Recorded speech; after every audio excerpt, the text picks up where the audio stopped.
La Corte Penal Internacional busca una orden de arresto contra el primer ministro de Israel, Benjamín Netanyahu, por el procedimiento de la guerra en la Franja de Gaza.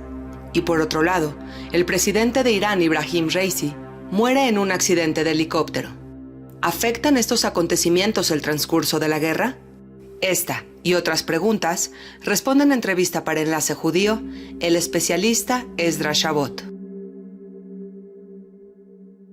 Hola Esdras, ¿cómo estás? Qué gusto me da saludarte. Hola Nadia, qué bueno que estamos aquí en Enlace Judío en otra entrevista más.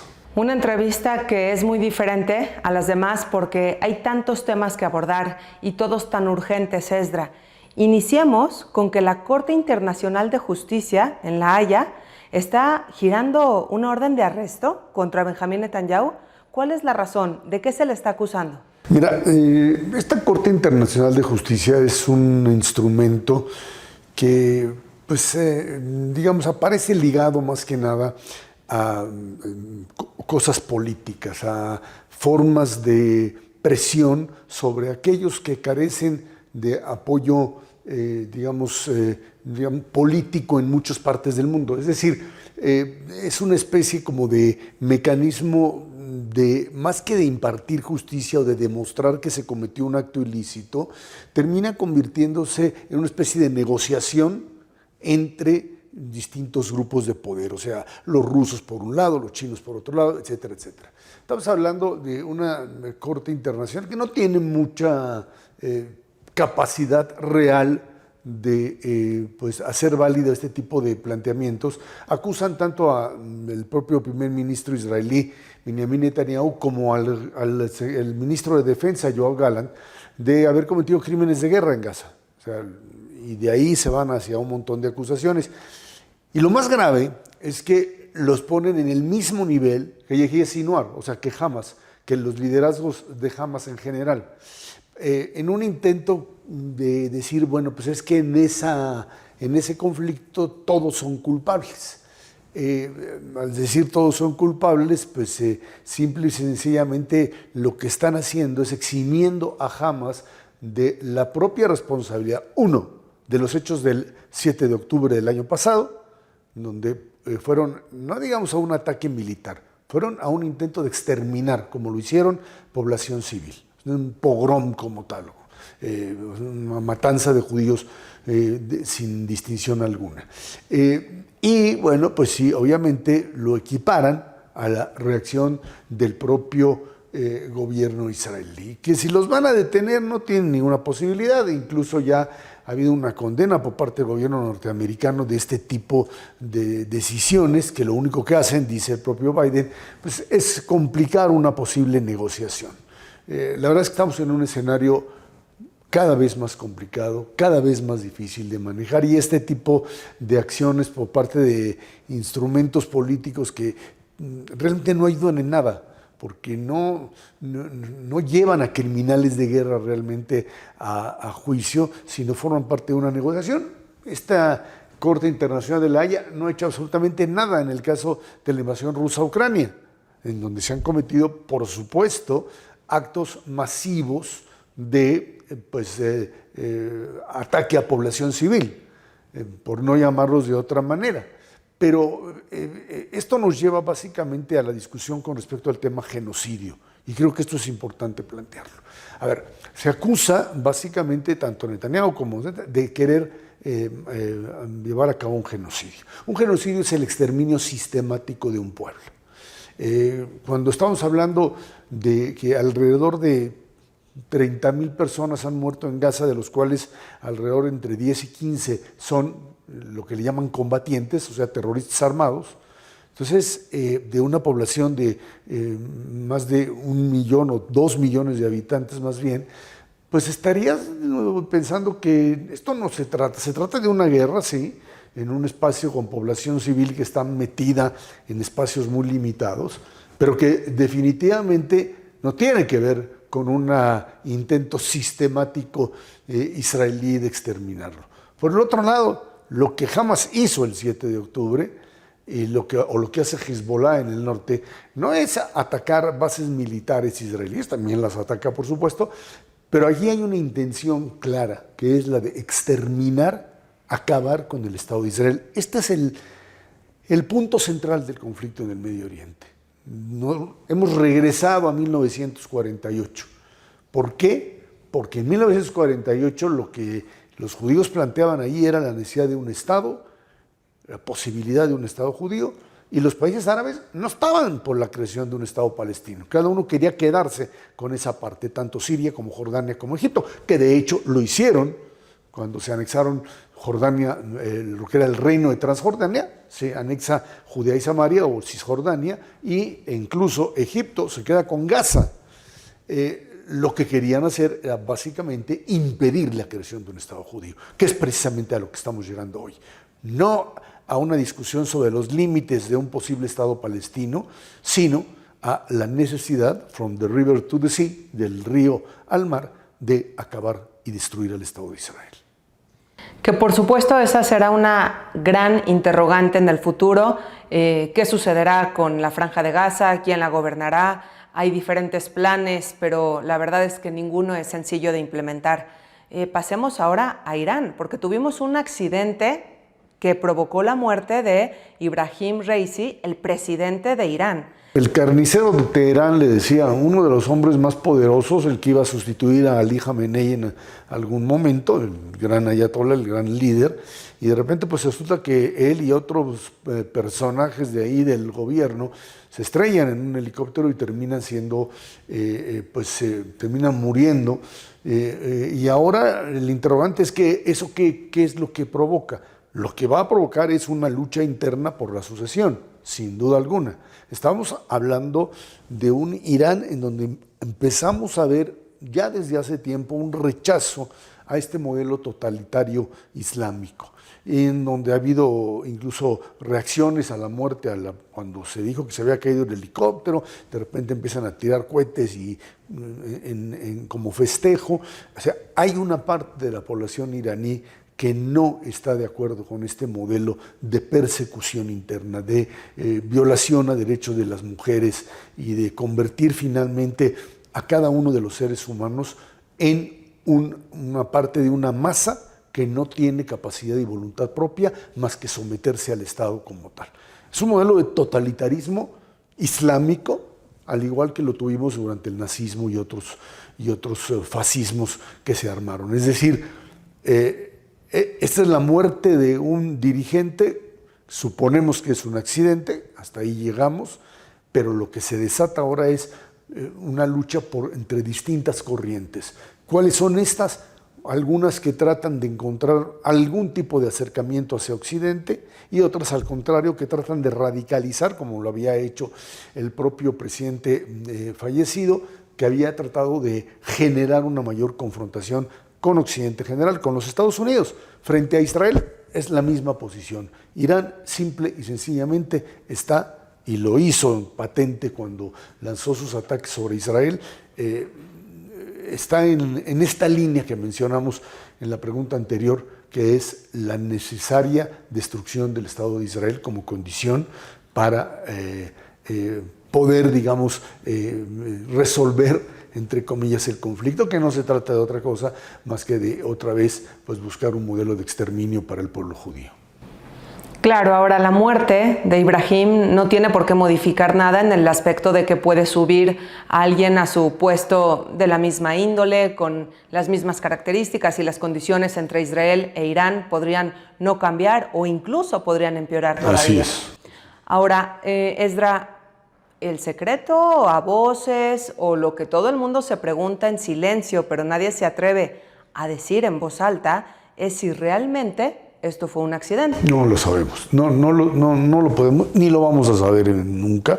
Sí había condiciones ambientales muy malas, estaba lloviendo, había mucha niebla, pero en estos regímenes totalitarios no hay la posibilidad de una investigación independiente. Se establece una causa, se dice y hasta ahí llegó. Incluso llegó alguien a hacer en internet una broma que algunos retomaron como un elemento de realidad. Decía en alguna televisora árabe que quien lo había tirado era agente del Mossad. que había sido Israel y que se llamaba Helicóptero. Era el helicóptero que se había caído, y de repente esto de que era un agente del Mossad llamado Helicóptero, de repente empieza a ser reproducido, por ejemplo, en las agencias o en las páginas de internet de Hamas, bajo el principio de querer empezar a girar una narrativa de que los israelíes probablemente lo habrían matado. Algo que obviamente no sucedió, pero que simple y sencillamente en un régimen totalitario nunca vamos a saber qué fue lo que pasó en realidad. Ahora, Esdra, pasemos a México, por favor, porque también están pasando cosas importantísimas. Tuvimos los debates. Antes de que hablemos de las propuestas de cada candidata y qué le espera a México con cada una de ellas, quisiera preguntarte, ¿cómo viste los debates? Si tenemos un ganador o ganadora en estos debates, y qué es lo que se pudo percibir en términos generales. Mira, estos debates tienen que ver o influyen en la medida en que los que están ahí presentes tengan capacidad de convencer, de hablar, de mostrar empatía. En ese sentido, bueno, hacemos a un lado la figura de Álvarez Maínez, que está ahí como un palero más para golpear fundamentalmente a Xóchitl. Ese es el trabajo, eso es lo que el partido de Dante Delgado, que es su propiedad, hace como en un intento de negociar, es lo menos importante. Por otro lado, tienes dos figuras, dos mujeres con características diametralmente opuestas. Una que es Xóchitl Gálvez, que es dicharachera, que apareció en la Marea Rosa, la concentración del domingo, con una capacidad de prender a la gente, etcétera, y que, bueno, se plantea como la antítesis, o sea, lo contrario, total y absolutamente, de la Cuarta Transformación, del modelo López Obrador-Claudia Sheinbaum. ¿Qué es lo que hace el otro lado? ¿Qué es lo que hace Claudia? Claudia repite el guión con el cual ella ha manejado, digamos, la línea de la continuidad total y absoluta. O sea, no hay ni siquiera en el último debate una idea de decir, bueno, esto hay que cambiarlo, esto no existe. Esto es una línea que nunca hemos visto, o sea, no se veía en el México ni del PRI cuando ganaba, porque cuando se nombraba a otro, se destapaba el candidato priista, al nuevo, el presidente en turno iba perdiendo el poder y el nuevo iba diciendo otras cosas, que había que cambiar esto, que hacer lo otro, y en este caso no.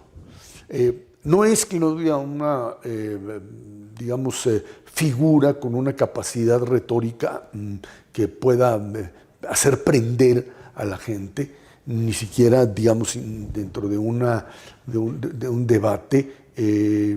Es un modelo totalmente rígido, de no reconocer, ni siquiera voltear a ver a la candidata de la oposición y de no responderle prácticamente nada. Y esto es, creo, el problema principal que estamos teniendo. Dos polos, un país dividido en dos, que no se habla, que no se comunica, que no tiene capacidad para resolver directamente, digamos, sus diferencias. Un modelo democrático es eso, es la capacidad de ver al adversario como alguien con el que finalmente vas a convivir, a menos que tu opción sea que el modelo democrático incluye solo y exclusivamente a uno de los dos grupos políticos y que en función de eso el otro pues no es legítimo, son los llamados traidores a la patria. El 2 de junio, en unos cuantos días más, estaremos viendo qué es lo que la población mexicana finalmente quiere. Si un modelo de continuidad con lo que se ha visto hasta ahora, o simple y sencillamente esta ruptura, esta posibilidad de recuperar y de tener un país que gane quien gane, vamos a estar metidos en problemas serios, problemas económicos serios, de endeudamiento, problemas económicos que derivan también de este tema de la falta de luz, la carencia de electricidad y de poder generar más sin que entre el sector privado, no hay forma. El tema del agua, por supuesto, y el tema de la inseguridad, que aunque la apuesta de la propia Claudia Sheinbaum sigue diciendo que es mejor esta idea de buscar la paz, implica finalmente un acuerdo con el crimen organizado. Pues del otro lado el problema es que estos grupos están teniendo un poder impresionante dentro del país y generan un problema real y nos va a caer todos estos problemas que hasta ahora han podido ser contenidos con una figura muy carismática como la de López Obrador, pues una vez llevada a cabo la elección, pues ahí estará la gran disyuntiva de lo que finalmente la ciudadanía quiere. Continuidad con esto o la posibilidad de un cambio que intente regresar a una normalidad democrática como la conocíamos anteriormente. Esdra, quiero hacerte una pregunta un poquito fuerte quizá, pero que nunca te he hecho en ninguna entrevista. La clase media alta y alta de este país le tiene un tanto de miedo al partido Morena en general y a Claudia Sheinbaum. ¿Por qué? ¿Qué argumentos hay para sentir este temor? Porque queda claro que la población popular está con Claudia. ¿Qué sucede entonces con las clases medias altas y altas? Mira, las clases medias, no solo medias altas y altas, medias incluso, fueron uno de los principales mecanismos, palancas para que López Obrador ganara en el 2018, hoy se ha convertido fundamentalmente en parte de la oposición. Hoy tú lo que ves es esa clase media, no es que le tenga miedo a la continuidad de Claudia, a lo que le tiene miedo es a lo que ya le pasó en este momento. O sea, esa clase media que perdió buena parte de su nivel de vida, ¿sí?, que de alguna forma pues, se vio afectada en la pandemia y murieron muchos y no hubo un Estado que los protegiera. Una clase media a la que le desaparecieron las medicinas, una clase media que es la que en determinados sectores pues, simple y sencillamente dejó de recibir atención médica en general y que terminó en cierto momento recibiendo el mismo dinero, estos de los programas sociales, que fueron cambiados. En lugar de que fueran modelos integrales de buscar trabajo y al mismo tiempo dar apoyo para que los niños fueran a la escuela, todo esto, y que esto se cancela y se empieza a entregar dinero, pues sí, te da un apoyo sin duda alguna, la gente recibe el dinero y dice, bueno, pues es el presidente, hay que seguir apoyándolo. El problema es que ese dinero no te alcanza y el problema es que dejaste de recibir apoyo en seguridad, apoyo en salud, ¿sí?, y en otro montón de cosas que te desaparecieron de la noche a la mañana. Las clases altas, es que hay que recordar que López Obrador y la continuación de Claudia Sheinbaum forman parte de esto que se conoce como capitalismo de cuates. O sea, hay muchos sectores, bueno, algunos sectores de la clase alta que han logrado hacer grandes negocios con la 4T. Y ahí están y lo ven como algo viable, etcétera, pero que, pues, en definitiva, están viendo por su negocio particular, por su interés particular. Cuando tú esto lo haces extensivo a todo un sector de clases medias altas y altas, lo que te están diciendo es, pues, me da miedo de que esto se siga deteriorando, de que esto que está detenido hoy con alfileres, porque cambiaron todo, porque se gastaron todos los fideicomisos, porque hay un tema de deuda interna muy grave, pues termine estallando. Y creo que eso es la parte fundamental. Creo que en este sentido el país está partido en dos y vamos a ver cuál de los dos tiene la suficiente fuerza como para o reafirmar lo que estamos viviendo como la alternativa de la mayoría, o simple y sencillamente cambiar de posición para buscar algo que pueda reactivar un modelo totalmente diferente de capacidad propia de salir de los problemas y de no estar supeditado al gobierno como única salida, como única alternativa. Esdra, después de una conversación tan densa, cerremos por favor con algo positivo. Dime algo positivo que tú veas en Claudia Sheinbaum y que tú veas en la propuesta de Xóchitl. Bueno, ahora sí me metiste en un problema. En la propuesta de Xóchitl es un tema de esperanza. Esa es la verdad. O sea, plantea cosas que son viables, etcétera, y utiliza el lema de vida y esperanza y etcétera, etcétera, etcétera, todos estos temas positivos. Me parece que es la idea de que las cosas pueden mejorar, que se puede regresar, estancias infantiles, cosas que quitaron porque, insisto, cambiaron el modelo. En el caso de Claudia Sheinbaum, yo te diría que uno lo que espera es que finalmente, si es que ella llega a ganar, termine no generando una continuidad en lo económico, porque si no esto viene a ser un desastre, no hay dinero que alcance. Y en la otra parte, en la de generar confianza de que una estructura democrática del país va a continuar y que no va a convertirse en un modelo de retorno al modelo autoritario. Y creo que ahí está la disyuntiva entre una y otra opción. Esdra, te agradezco muchísimo tu tiempo, nos dejas mucho que pensar, mucha tarea que analizar y ojalá que ya nos veamos en junio, el próximo mes, con un buen comienzo para México, con la mejor elección y pues lo que sea mejor para todos los mexicanos. Así es. Muchas gracias, Nadia, y gracias a Enlace Judío por esta entrevista. Gracias, hasta la próxima.